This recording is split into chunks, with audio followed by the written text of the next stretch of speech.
ભાવનગરમાં પણ સ્થાનિક સ્વરાજ્યની ચૂંટણી સંદર્ભે સેન્સ પ્રક્રિયા હાથ ધરાઈ। જિલ્લા ભાજપ કાર્યાલય નારી ચોકડી અને પાલીતાણા ખાતે સેન્સ પ્રક્રિયાનું આયોજન કરાયું। ઘોઘા તાલુકો, ભાવનગર તાલુકો, ઉમરાળા તાલુકો સહિતના જગ્યા પર નિરીક્ષકો દ્વારા સેન્સ પ્રક્રિયા લેવામાં આવી હતી।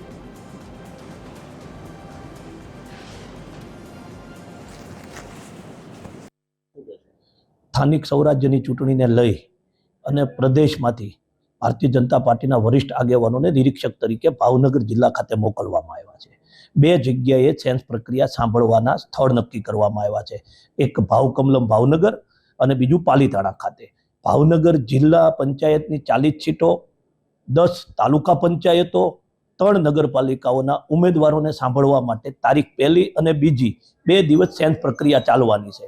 સાથે સાથે બે જગ્યાએ ભારતીય જનતા પાર્ટીના તમામ કાર્યકર્તાઓને ઉમેદવારી કરવા માટે આવવાનું કહેવામાં આવ્યું છે।